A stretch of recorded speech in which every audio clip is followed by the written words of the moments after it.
Où est donc mon royaume? Où se situe-t-il? Est-il loin de vous dans un ciel inaccessible ou est-il parmi vous?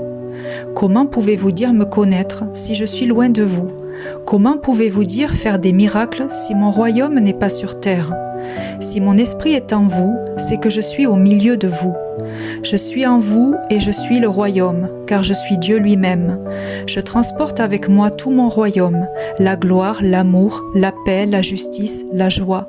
Rien ne vous manque, car je suis non pas parmi vous extérieurement, mais intérieurement, en chacun de vous. Comment pouvez-vous imaginer que mon retour se fera dans le fracas? Suis-je un Dieu de discorde et de peur? Cela est le caractère de l'ennemi. Je suis un Dieu de justice, mais une justice qui s'établit à la racine, pas en s'imposant extérieurement, mais en naissant intérieurement. Lorsque vous lisez l'Apocalypse, comprenez que beaucoup de versets figurent dans l'Ancien Testament. L'Apocalypse n'est que le jour de mon avènement dans vos cœurs, mais cet avènement ne peut se faire sans un jugement avant. Je ne peux trôner dans des cœurs partagés entre le monde et moi.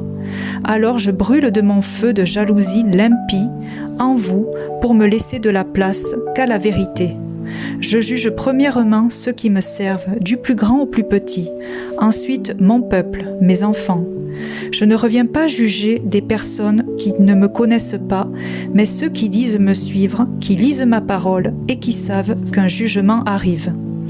Mon royaume ne vient pas à frapper les regards, mais il éclatera en vous et autour de vous afin de me faire connaître. Je ne suis pas un dictateur qui s'impose, mais un sauveur qui dispose. Je sais que beaucoup lisent ma parole, mais sans la comprendre réellement. Ils s'imaginent des scènes bibliques grandioses, spectaculaires, alors que j'utilise des images terrestres pour vous décrire ma réalité céleste. Si j'avais voulu me faire connaître en grand, aux yeux de tous, il y a longtemps que je l'aurais fait. Mais je prends plaisir en l'homme qui croit par la foi sans rien voir, qui croit en avançant pas après pas avec moi. Je ne suis pas un Dieu pressé, contrairement à ce monde qui tourne trop vite. Je prends le temps de me révéler à vous et je prends plaisir avec ceux qui me cherchent intelligemment. Je vois encore tellement d'orgueil, de position dans les églises qui me déplaît. Vous ne me trouverez pas dans l'apparence et la grandeur de ce monde, mais dans les petites choses simples et discrètes. Oui, je peux agir en grand lorsque vous vous réunissez pour vous montrer ma puissance, mais au quotidien, je rêve de partager avec mes enfants, mon épouse, des instants en tête-à-tête, sans bruit, sans masque qui cache les cœurs. J'aimerais tellement que vous me connaissiez dans la simplicité, avec une approche naturelle comme vous auriez avec votre meilleur ami en qui vous confiez tout.